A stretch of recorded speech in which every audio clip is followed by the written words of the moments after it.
Second thing that I've learned, when reconciliation efforts are focused on one issue, such as redressing injuries suffered by individuals in residential schools, we're pulling on one strand in a tangled web that implicates families, communities, and nations, that stretches back through generations and forward to the children of the seventh generation, not yet unborn.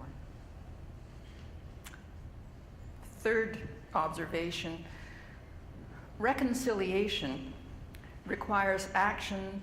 Now, and here I think the notes that have been made, the observations that have been made about the complexity and the different definitions.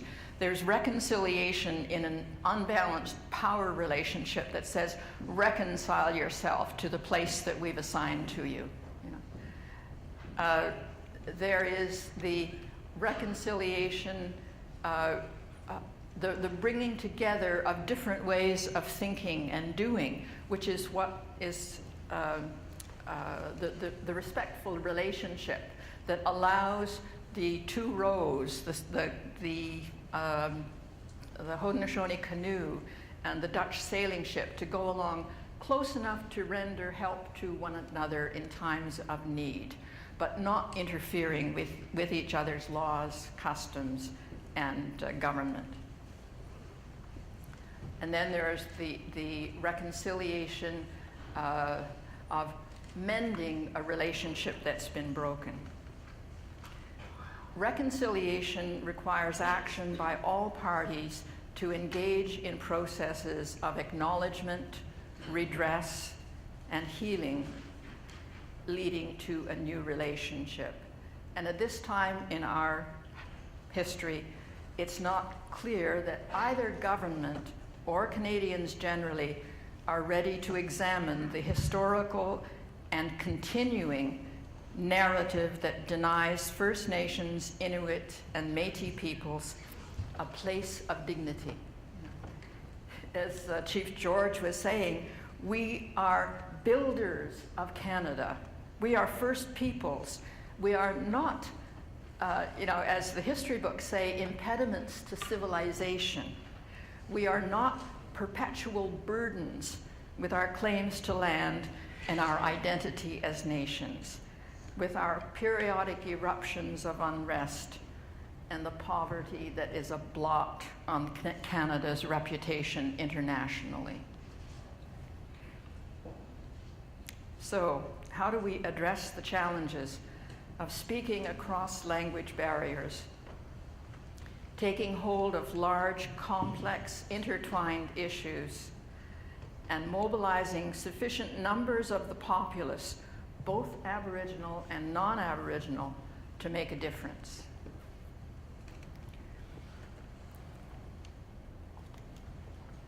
In the Aboriginal Healing Foundation publication, From Truth to Reconciliation, Transforming the Legacy of Residential Schools, I wrote an article which drew on evidence from community research and proposed that reconciliation takes place on three levels: with individuals, in communities and institutions, and at a societal level between peoples.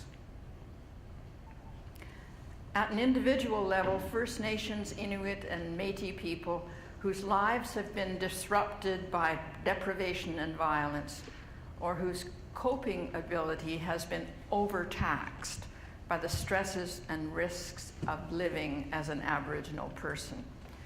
This is something, as a teacher in Native Studies, it's a very risky business being Aboriginal. If you survive childhood, infant mortality, and accidents of being burned up in shoddy houses, and you get to teen years, then suicide takes over, and especially if you're women, there is the violence after that. If you get to be 70 years old, you're home free. Yeah.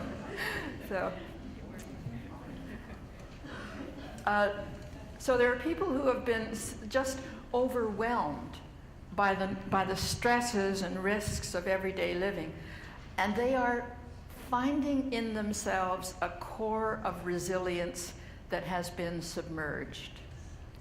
They may recover strength and dignity on their own, or with the help of education, ceremony, healing circles, or the kind of programs, community programs, animated by the Aboriginal Healing Foundation.